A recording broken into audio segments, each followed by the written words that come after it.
So we're staying in Boston for this one. Ben Affleck's next directorial venture before he does The Batman. The Batman. So Live by Night, what's it all about? Well, it's an adaptation of the novel from Dennis Lehane. He's already done one. He has. Gone Baby Gone, and you've seen it, haven't Yeah, you? I watched it over Christmas. I thought I'd get into sort of... Because like when I watched Gone Baby Gone, it was kind of with the mindset of like, Live by Night is going to be his best one yet. It's going to build up, and then that's going to be like huge. I was going to watch that and The Town, and I was going to try and watch more Dennis Lehane adaptations as well. Yeah. We saw the... what was the one with the dog? The Drop. The Drop, The one with I like Tom that Hardy. one. That's quite good, wasn't it?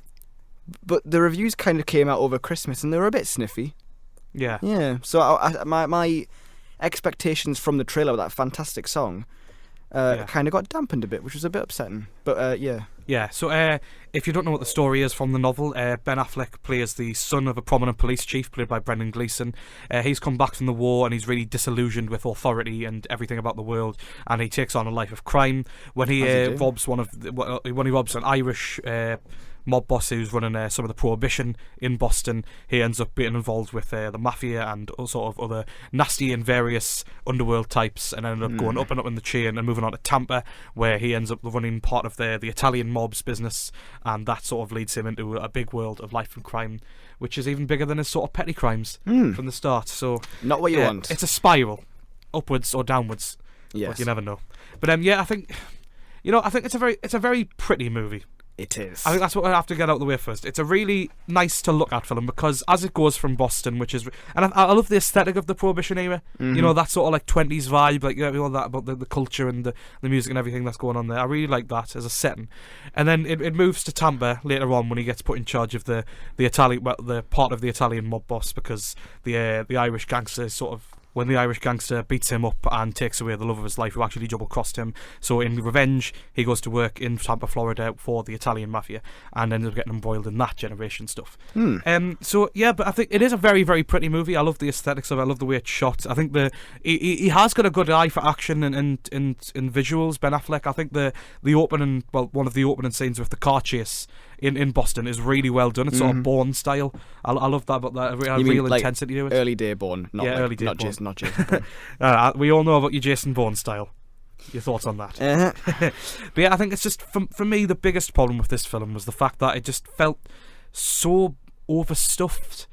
Like, I think there is a lot of content in there, and I know it's apparently quite a big book in terms of the amount of content there is, and I think they just try to stuff too much in to that it sort of overrides the narrative and makes it very unsatisfying, because there's so much going on and so many stories and threads happening, and it sort of jumps apart. It feels like there's no sort of beginning or end, and that there's a lot of middle. If you know what I mean, like a lot of the film is sort of set in one part, but there's sort of a very unsatisfying opening and ending to it. It's like you feel like, I think the narration takes a lot away from it, personally. Can't remember the narration actually. Like it's Ben Affleck. Yeah, constantly, yeah. I think it's just some of the things are better shown than told to us, and I think that sort of takes away quite a lot of it. I know they're sort of going for that sort of old timey Boston crime vibe, but I just don't think that works for me, really. Do you think the fact that it's a passion project kind of overwritten the fact it could have been a good film? Like Maybe. The fact that he's so passionate about it, he's kind of laboured over a bit too much. I don't know. Or not enough. Because there are some exciting stories in there, aren't there? I mean, that whole... I mean, when they get to Tampa, suddenly when he's starting to get his casino and get some speakeasies up and running, he suddenly runs into the KKK. As you do. There's some really exciting stuff in there, but it feels like none of it's satisfyingly fleshed out. Characters sort of come and go like they're nothing. And it sort of just plods along. I think one of the best lines that I've seen in regards to this film was, it's a 2-hour movie that feels like a 3-hour one. Yeah. Because it has no narrative focus in the main, and I think that really hurts it. I think Affleck's given himself a pretty good role. Yeah. Unsurprisingly. If you're going to write yourself a script, you're going to produce a film, you're going to direct a film, you're going to give yourself a pretty good part. We were just saying before you came on, though, that he kind of, in the suit, he looks a bit daft. Yeah, I think have you seen the poster where he's wearing the white suit? Yeah. He's clearly just trying to hide his Batman buff. Looks a bit weird, isn't it? Batman buff. Yeah, but I think it's just... even then, his characters, it's just strange, isn't it? Because like it's the whole, it's a good man in a bad world, but... I think he's been better, Affleck, as well. I think he's had better performances in recent years. Like you don't know whether to sympathise with Joe Coughlin, Affleck's character, or not, because you don't. Is that not a good thing? Yeah, I don't know. I was that not thinking about this to ponder for the film? I was wondering, like, do I want to sympathise with him or not? Like, is he a bad man really, or is he just a man doing what's best with what he's been given? But I don't know. Like, it starts out with him exploiting the system in Boston, and generally being a bit of a unsavoury character. But it just, as the film goes on, it sort of paints him now he's a family man. I guess that could be character growth, but I don't know. Just retribution. Not all of it seems to ring true with me. I don't know. It left a bit of a sour taste. I think as a whole the film feels a bit phony. Yeah. I think it feels like somebody who wanted to make a really good 20s film but hasn't really got enough of a grasp on it to make that film. I think the fact that it's a passion project kind of hinders it a little bit, as I was saying before. The surface is down to a T. You can't really knock the surface and the visuals. He's obviously had a lot of people to help him out with the creative, the visuals and the aesthetic and the score, which is great as well. But it does feel a bit phony. The stuff underneath that surface, as we've kind of said, is it's a bit messy. I think the pacing's really off, as you've said, like that massive middle bit, no beginning and end. MVP of the film is a split between Chris Cooper, who is fantastic, and his daughter in the film, Elle Fanning. Absolutely, yeah. She probably takes it, to be fair. It's a story that kind of picks up midway through the film. Again, it could be any point during that middle, though, where she is this... Well, she goes to Hollywood, is that right? She goes to Hollywood, and then when she's there, she gets addicted to all sorts of stuff, and people take some photos of her. It's used against Chris Cooper, and then when she comes back, she's this kind of holier than thou, and she wants to, make sure the casino isn't made because of like religious beliefs. She's this massive, big religious figure now, almost like some kind of godlike presence. Yeah. She is terrific. I think it's the subtleties of her face and the delivery of that dialogue for somebody so young. I imagine maybe about 18 at the time. I think she's about 18, 19 now. Incredible.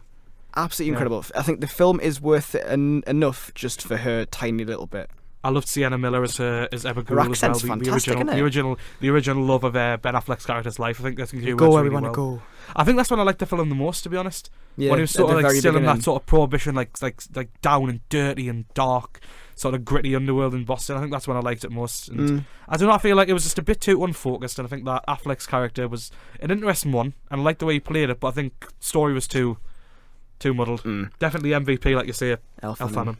Oh, she's so good. In any other week, I would recommend this, like, by the skin of its teeth. But there's too much good stuff out. There's too much other good stuff out. Like, Manchester by the Sea is great. La La Land, which we'll get to a little bit later on, is also great. There's more stuff coming out this week. I can't recommend it that highly. Yeah. I think it's just fine. I think it's quite long. It's kind of a bit of a...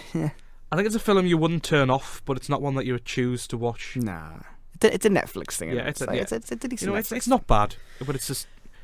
So out of the two Afflecks, Casey takes this round. Yeah. Ding ding. It's funny because Casey, I've kind of, whenever I've seen him before, I've always thought, like, after the film's finished and I've seen the cast, it's like, oh, that was Casey Affleck. Yeah. Like 999, I spent the entire film going, Christian something, like... Maybe that's sort of... And then I was like, I said, Casey Affleck. And then when we saw The Finest Hours, literally like a few weeks before, and they said, Casey Affleck, I was like, that was Casey Affleck. But this time, like Manchester by the Sea, I'm like... That's Casey Affleck. Maybe that's sort of like now. A positive to his performances, that he's never sort of like been the standout. I just feel like he's just been totally left in Ben's shadow. But I think this kind of performance, I think they're taking very different paths as well. Like Ben's very clearly doing the directing stuff, and obviously Batman. Casey, if he can make a name on these kind of performances, then all the better for him. Yeah. Because I'm glad that I've finally sort of noticed him a bit more. I feel bad for ever neglecting you, Casey. I'm sorry.